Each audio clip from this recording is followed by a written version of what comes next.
జగన్మోహన్ రెడ్డి గారు 2024లో ఓడిపోవడానికి కారణం కూడా చాలామంది అంటే ఎక్కువగా తన సామాజిక వర్గమే. చంద్రబాబు నాయుడు గెలవడానికి కమ్మ సామాజిక వర్గం ఎలా కష్టపడిందో జగన్మోహన్ రెడ్డి గారు ఓడిపోవడానికి రెడ్డి సామాజిక వర్గం అంత కష్టపడింది అంటూ చాలామంది వైఎస్ఆర్సీపీ మా పార్టీ నాయకులు మాట్లాడడము, రాజకీయ విశ్లేషకులు కూడా చెప్పడం కూడా చూసాము. జగన్మోహన్ రెడ్డి గారు ఎప్పుడైతే ప్రతి సభలోనూ నా ఎస్సీ, నా ఎస్టీ, నా బీసీ అని అన్నారో తర్వాత తన సామాజిక వర్గాన్ని పక్కన పెట్టేయడంతో రెడ్డి సామాజిక వర్గం జగన్మోహన్ రెడ్డి మీద కోపంతో ఎలాగైనా ఓడించాలి అని చంద్రబాబు నాయుడుతో చేతులు కలిపి రెడ్డి సామాజిక వర్గం కూడా జగన్మోహన్ రెడ్డి గారిని మోసం చేసింది అని అందరికీ తెలిసిన విషయం. అది చంద్రబాబు నాయుడుకి కూడా తెలుసు, నారా లోకేష్కి తెలుసు, పవన్ కళ్యాణ్కి తెలుసు. కానీ ఆ కృతజ్ఞత లేని చంద్రబాబు నాయుడు తెలుసు చంద్రబాబు నాయుడు వెన్నుపోటు పొడుస్తాడని.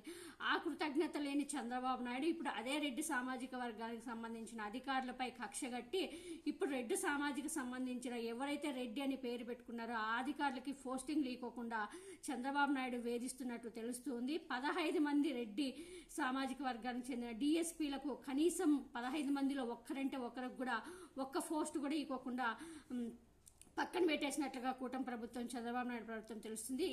నిన్న ఎస్పీల బదిలీల్లోనూ విపక్ష చూపించారు. రెడ్డి వర్గంలో ఒక్కరికంటే ఒక్కరికి కూడా పోస్టింగ్ ఇవ్వకోకుండా కక్ష సాధింపు చేశారని తెలుస్తూ ఉంది చంద్రబాబు నాయుడు. రెడ్ బుక్ రాజ్యాంగం పేరిట కక్ష సాధింపు చర్యల్లో భాగంగా కొన్ని సామాజిక వర్గాలను లక్ష్యంగా చేసుకుంది ఈ కూటమి ప్రభుత్వం. రాష్ట్రంలో డిఎస్పీల బదిలీ ప్రక్రియ తాజాగా ఇప్పుడు దీనికి కారణం ఈ డిఎస్పీ బదిలీలే కారణము. టీడీపీ కూటమి ప్రభుత్వము భారీ స్థాయిలో 96 మంది డిఎస్పీలను గురువారం నిన్న బదిలీ చేస్తే వాటిలో బదిలీ చేసిన 96 మంది జాబితాలో రెడ్డి సామాజిక వర్గానికి సంబంధించిన 15 మంది ఉన్నారు. ఆ 15 మందిలో ఒక్కరంటే ఒక్కరికి కూడా కనీసం ఒక పోస్టింగ్ కూడా ఇవ్వకోకుండా వాళ్ళని బాధ పెట్టినట్లు తెలుస్తూ ఉన్నారు చంద్రబాబు నాయుడు. దీనిపైన ఈ రెడ్డి సామాజిక వర్గానికి సంబంధించిన అధికారులందరూ కూడా చంద్రబాబు నాయుడు కూటమి ప్రభుత్వం పైన చాలా సీరియస్ అవుతున్నట్టు తెలుస్తూ ఉంది. వీళ్ళంతా మరి ఏం చేస్తారో చూడాలి. మళ్ళీ ఎంత చేసినా చంద్రబాబు నాయుడుకి కొమ్ము కాస్తారా లేకుంటే మరి మారుతారా లేదా అనేది చూడాలి.